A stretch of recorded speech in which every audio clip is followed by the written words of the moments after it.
While France surprised many with its hardline position on the nuclear deal, some believe its behavior can be explained by economics. Let's get more on this from Gerald Celente, publisher of the Trends Journal. Thanks for joining us here on RT. So why do you think France stepped in to stall this nuclear deal? Well, again, it's difficult to say what's really going on. You only could put the pieces together and look at the latest piece of the puzzle. When you look at all geopolitical actions, behind them all, more than likely, is a money issue, whether it's the fighting for the spice routes or for the oil passageways. And as you look what went on with France just in the last couple of days, Standard & Poor's just lowered their credit rating from AA+ to AA. You look at the recession that France is stuck in.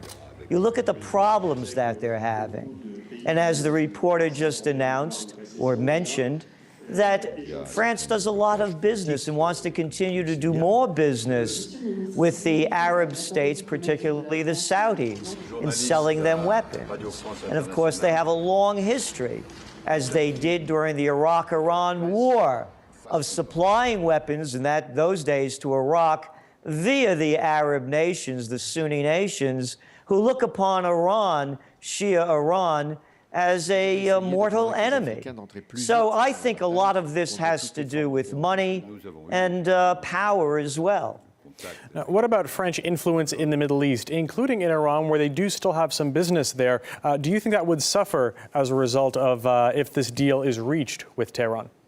Well, there's no question that that business will suffer, but they'll pick it up on other ends. As I look at what the French are doing and look at the short history of the past, look who was the main vocal proponent for war against Libya. It was Sarkozy. Listen to Hollande wanting to go into Syria and punish Assad for allegedly using chemical weapons. Look who invaded Mali last year. The French can't get over their colonial trip and its new colonialism. So what they may lose in Iran, in car sales, auto sales, and other sales, they'll make up by doing more business with the Arab League and more power in places where they've lost it since their colonial days.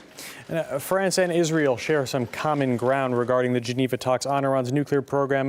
Is that a coincidence, do you think? Is it just strange bedfellows?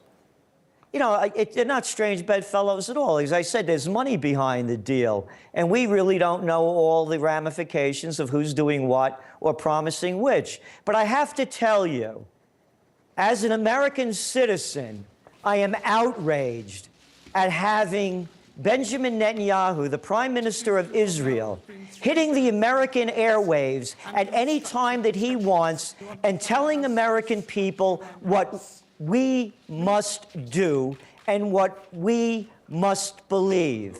In my estimation, as an American and a believer in the Constitution, anyone that puts Israel before America is a traitor to this nation.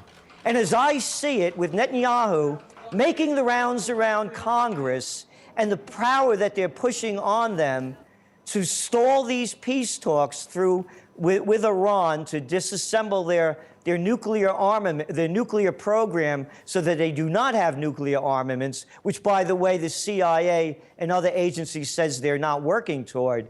To me, any congressman that supports Israel over the United States is a traitor to this country. All right, that's all that we have time for. Gerald Celente, thank you. Thank you.